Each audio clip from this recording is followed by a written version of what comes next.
ఇదిగోండి పొద్దున్నే నేను ఇంకా లేచి గేట్ తీసేటప్పటికి వచ్చేసినాయి. సోమవారం ఈరోజు వచ్చేసి అలా నుంచుని ఉన్నాయి. అరటిపళ్ళు నిన్న మామిళ్ళమ్మ తల్లికి అరటిపళ్ళు గెలిచ్చాం. ఆ అరటిపళ్ళు రాత్రి తీసుకొచ్చిన అరటిపళ్ళు చాలా ఉన్నాయి. అవన్నీ అయ్యో కూరగాయలను అరటిపళ్ళును ఆ గడ్డి మీద పెట్టేసాను. శుభ్రంగా తిన్నాయి.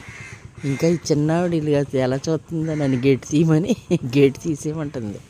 గొడవ చేసేస్తుంది గేట్ తీసేయమని. ఎన్ని ఆవులు వచ్చినాయి చూసారా? ఈ 3 నల్ల ఆవులు, ఆ పక్కన తెల్ల ఆవు ఉంది. వీటి కోసమే నేను ఆ ఊరి నుంచి పట్టుకొచ్చానండి. పాపం తింటాయి, పొద్దున్నే వచ్చేస్తాయి అనేసి. గోమాతలు మాకు పొద్దున్నే వాటి దర్శనం. నేను లేచి వచ్చేటప్పటికి గేట్ కొడుతున్నాయి అనమాట. ఎవరో కొడుతున్నారు కోసం అనుకుని చూస్తే ఈ మహాతల్లులు తలుపు తీయి నువ్వు అంటున్నాయి నన్ను.